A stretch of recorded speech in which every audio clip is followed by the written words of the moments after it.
In this video, you can see how a Ukrainian tank destroys enemy fortified positions in once peaceful houses. The enemy is entrenched in the buildings on the edge of the city of Bakhmut, and the tank is working directly on these positions. It is interesting that the tank came close to the enemy positions, and the enemy cannot hit the Ukrainian tank. Apparently, they don't have anti-tank missiles here. The Russians are also trying to storm Ukrainian positions with tanks and armored vehicles. The main task of the tank is to destroy the enemy's stronghold, so that the infantry can move and take up positions. This is a classic situation in this war, something that happens every day. But thanks to American Javelin missiles and British NLAW, Ukrainians easily destroy Russian tanks. The Javelin man-portable anti-tank missile system can be called the tank killer in the Ukrainian war. With their help, hundreds of tanks were destroyed and continue to be destroyed to this day. When a Ukrainian infantryman has a javelin in his hands, he is not afraid of any tank. It only takes a few seconds to lock onto a target, and 1 second to press the start button. Further, the javelin missile will cope with the target itself. Not a single tank can withstand a hit by this missile. Look how beautifully he destroys Russian tanks. Sometimes, the tank's turret flies up to tens of meters in height, and the tank is torn to pieces by the detonation of shells. Great footage for a Hollywood action movie. The Ukrainian army uses its tanks only when absolutely necessary, saving them for counter-offensive operations. Tanks are needed to break through enemy defenses. On defense, they are not so useful. Therefore, Ukrainian troops meet Russian tanks on the battlefield with Javelin missiles. They are cheaper than a tank and more effective in defense. Tanks can be ambushed and easily destroyed. The cost of one Javelin is approximately $100,000, while the cost of a T-72 tank is at least $3 million. Favorable exchange for Ukraine. Russian tanks have no way to defend against Javelins or NLAWs. Here's a good example of how a tank's reactive armor turns out to be useless. A Javelin missile hits a moving Russian tank on the battlefield. The dynamic protection worked, but despite this, the tank was damaged and caught fire. The tank driver continued to move to hide behind the trees, but soon he had to run away, leaving the tank, which later exploded from the detonation of ammunition.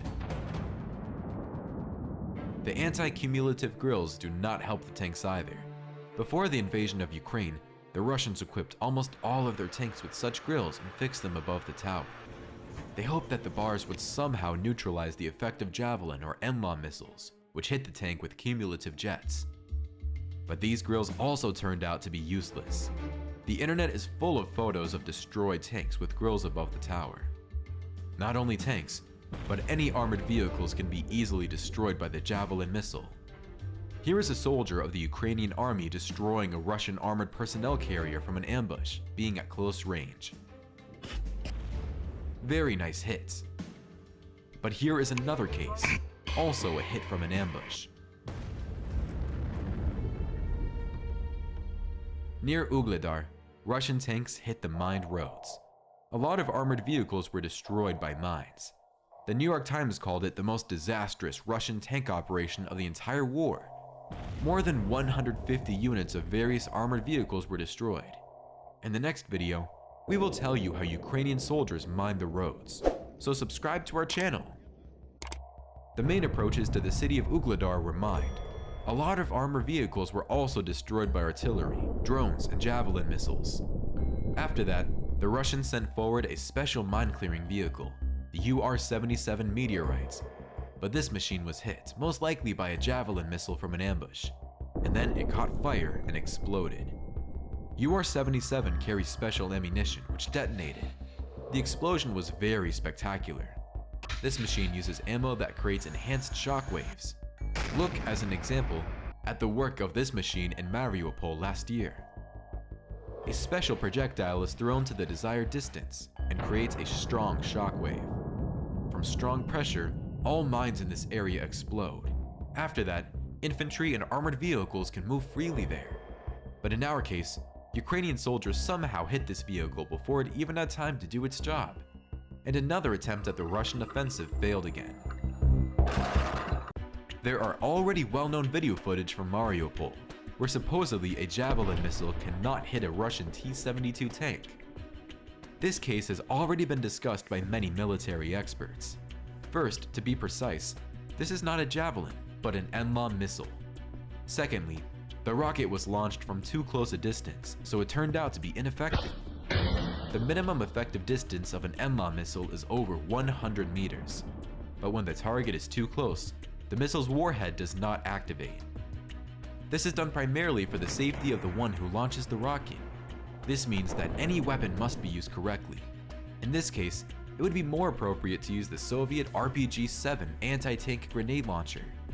When used correctly, the Javelin is guaranteed to destroy any Russian tank, as seen in these well-known video footage. The Javelin inflicts terrible damage on tanks, turning them into scrap metal. Such tanks are no longer subject to restoration. Sometimes, tanks are completely torn to pieces. According to some statements by the Ukrainian military, the Javelin can even be used to destroy low-flying helicopters. We have one such accident recorded on video. Unfortunately, we cannot confirm that it was a Javelin missile. It is impossible to understand which missile shot down the helicopter. We know that the Ukrainian army uses more suitable weapons for this purpose, such as the British Starstreak and the American Stinger. Ukrainians also use the Soviet SA-18 Grouse complex. You can see him in action in this video. But we also know that the Ukrainian military is very resourceful, and therefore it is not surprising if they shoot down helicopters with the Javelin missile. At the very beginning of the Russian invasion of Ukraine, Javelin missiles played a decisive role. It is good that the Western allies managed to put them up even before the invasion. Then, the Russians advanced to Kyiv in long columns, and the Ukrainian soldiers destroyed these columns from an ambush. The Russians lost hundreds and hundreds of units from various military armored vehicles. They were forced to recognize the Javelin missile system as an ingenious military invention due to its effectiveness and ease of use. The Javelin system consists of two components, the missile and the launch unit. The missile is a fire-and-forget weapon that uses an imaging infrared seeker to track and engage the targets.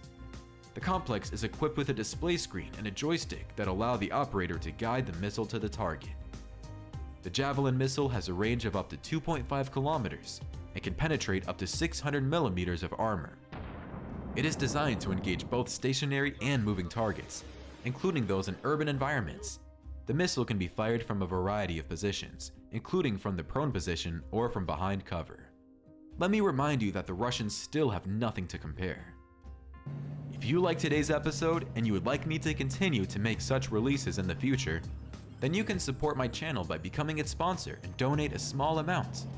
To do this, click the appropriate button under this video.